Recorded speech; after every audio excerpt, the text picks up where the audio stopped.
I have a few pictures and a few messages here. I wanted to go through 4 points. We have to find a multi-benefit pathway to help put these projects together, and that's one thing that we're trying to, through our research, to help with. Partnerships are key to this, and how science that we do fits into the adaptive management, because we're treading on new territory here in terms of forest management, and it's going to be adaptive. We'll try something, we'll monitor it, we'll see how it works, and then we'll do better the next time. And then communications. We got to get the public support for these projects. So let me start with this charting a multi-benefit pathway. By the way, this photo is just north of Hellhole Reservoir. So that's American River Conservancy land on the left. It's been thinned, although they didn't really take it back quite to the density of 100 years ago. And that's Forest Service land that is due to be thinned soon. Headwater forests are multi-benefit assets. Our natural capital, as we know, the state recognizes these headwaters as part of the state's capital. And we can bring hopefully some creative financing to the table to help maintain and restore these headwaters. This is the photo in the upper Yuba. So we need a multi-benefit approach to sustainable management. Now let me give a couple points about what I mean by sustainable management. I think we're all on the same page there, but sustainability is a metaphor, but it's a powerful metaphor, and I think it can help guide us. By the way, this is back down in the Sierra Forest Courtright Reservoir, looking north at all those beautiful domes. Of course, it's a little hazy in the background because the fires had already started by the time I got out and took this picture. Pillars of sustainability. We know that when Europeans came to and settled California, predecessors engaged in a lot of resource extraction activities. The state water plan called for moving out of the period of resource extraction into a period of sustainability. So as we move into a period of sustainability, we still want to maintain, the ecosystem services. In terms of human well-being, part of sustainability, we can use this framework of ecosystem services, looking at how to value apples and oranges together. That is, things you can monetize and things you can't monetize. And all of them are important in forest restoration, while maintaining ecological integrity, which has sometimes been neglected in the past. But we want forests that are resilient, headwaters that are resilient to the perturbations that they're hitting them, to the droughts, to the other extreme precipitation events. And we have, these days, there's a lot of talk about equity. Now, equity, not only making sure that rural communities are on board right now, but that we leave these forests for future generations, for our children and our children's children, so they can enjoy the benefits of them as well as our current generation. So with that framework in mind, let me go to one of our research sites. This is Soap Root Saddle, which is in the Sierra National Forest, Pine Oak Forest. The creek fire was still a couple miles away when the webcam on the neon tower captured this picture. About an hour later, I think it knocked out the power line, so there were no more pictures. But forest restoration provides many benefits, including reducing the probability of high severity wildfires. We're all familiar with the tragic direct damage to infrastructure and homes and communities. And we've been through the effects of smoke quite a bit. So I won't say too much about the direct benefits, but just to say that we accept and show that there, from the research standpoint, that there is a connection between fuel load and wildfire severity. So when we reduce the fuel load, we're reducing the probability that the wildfire will be high severity. Forest thinning reduces tree deaths and stores carbon. This photo is from near the same area at about 3,000 or 4,000 feet elevation in the Sierra National Forest, where there was, in some areas, about 100% conifer mortality. The oaks in this area seem to have survived. Pretty much all species of conifers did not. And this was due to drought stress, which enabled bark beetles and other pests to take advantage of the stress on the trees. So forest thinning reduces tree deaths. It also stores carbon. And this is increasingly important in California going forward, because our state has set some pretty aggressive greenhouse gas reduction goals, which are going to require carbon sequestration. And natural lands is put forward as a really central part of that carbon sequestration. This is also where we get our ecological resilience and ecological integrity.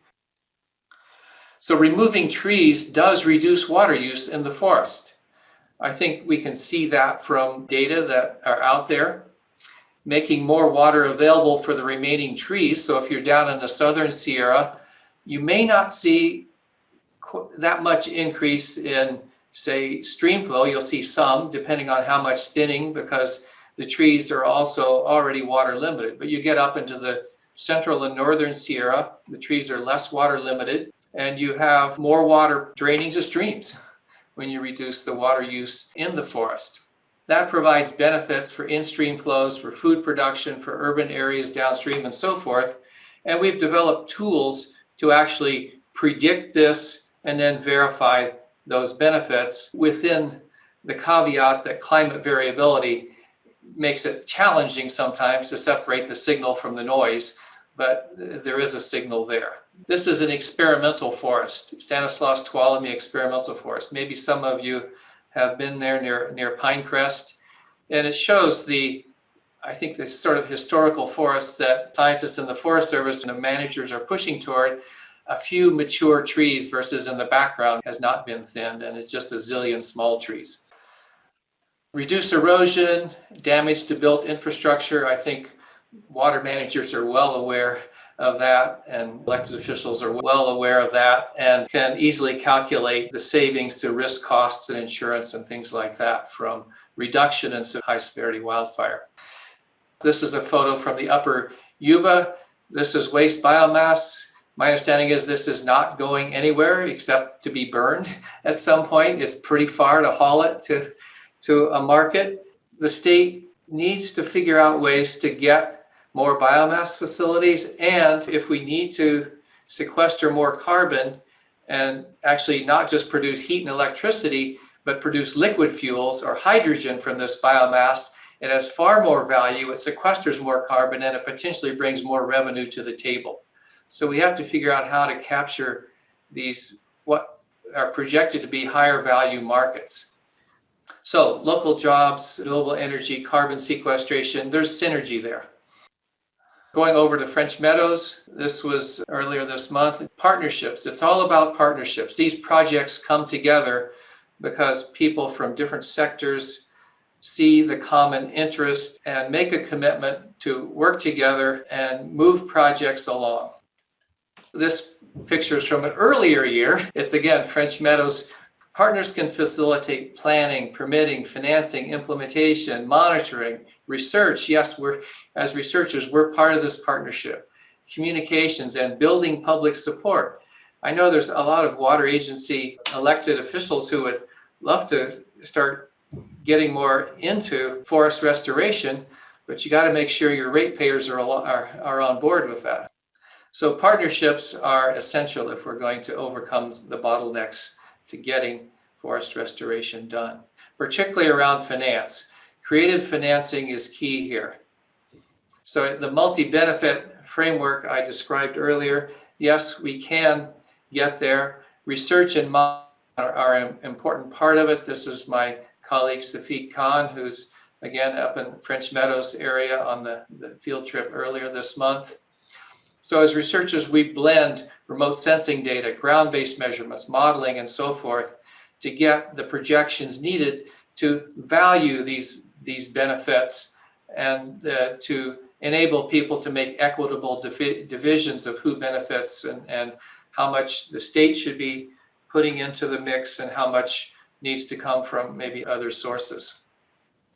Just a quick example, in terms of water stress, we know forests use water from the subsurface, from underground, to survive during the dry season, our long dry season here in the Mediterranean climate. There's generally enough there in the Northern Sierra. This is the Tahoe Central Sierra Initiative from the Yuba down through the American Basin. But if there's a drought, they start the summer with not a full subsurface there. And when you have a multi-year drought, it's like drawing down your bank account, spending a little bit more every year than you put back into it. So we try to identify where are those areas that are under greatest stress, and then forest managers can take that into account in planning projects. And when you thin a forest or when there's a wildfire, you drop the water use from, here's an average for some areas in the Sierra Nevada that have experienced wildfire, from about 600 millimeters per year, maybe drop that a couple hundred millimeters with high severity wildfire, less with medium severity. But it grows back, vegetation grows back. So how soon are you going to have to go back in and treat again? Well, we're developing the data and tools to try to help with that. So finally, communications. This is a meadow restoration that hasn't happened yet, but it's projected to soon in French Meadows area. Encourage support across all benefit, from local communities to the state. And I've put a couple of links here. We've worked on films. We have working with a nonprofit filmmaker on forests and watersheds. Films being distributed on PBS nationwide. We're working on a sequel to that. And I put a link to our university site where you can tap into some of our research, our ecosystem, Center for Ecosystem Climate Solutions. And pretty much what I've said today is in a piece that we wrote up about a week ago and was published in The Conversation. So thanks for the opportunity. I'll close there.